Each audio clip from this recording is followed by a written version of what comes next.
Hey guys, this is the man on the street.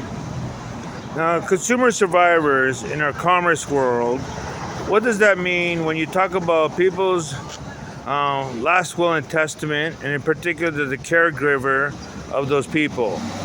In particular, when it comes to our healthcare and identity fraud. Now, some people will say that identity fraud is a victim of some crime, but they talked about certain things that are in news these days, which is very disparaging.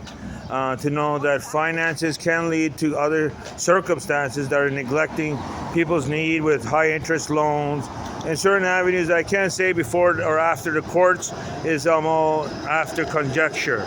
But when we're talking about people and their families, how they could protect themselves, well, as any Canadians, we know, for example, if you're using your debit cards, and for example, like if you use debit Visa, it's sort of like how they talk about with MasterCard, it's connected to the system.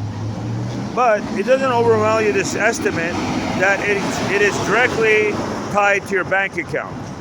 So most people who live check to check, if someone committed fraud upon your account, and it's usually by the criteria. You're not going to talk about a few dollars more or a few dollars less, like some Bernie's Madoff extortion attempt with taxpayers' money. Those were over-evaluated estimates that didn't correspond to other people's initial investment plans. So when they got duped, just as like any other accountant, to get that type of tax shelter system. And some of them were sports figures, some of them were actors, producers, and ordinary citizens. But we call them shelter system. They pull this money, they use that money to grow it. Now, in certain cases, you're doing those kind of felonious things, you deserve where you are. But when it comes to ordinary citizens and the decree, that could be extended. But the real issue pertaining to is how much does it cost when you're talking about credit card fraud. It is in the hundreds of billions of dollars.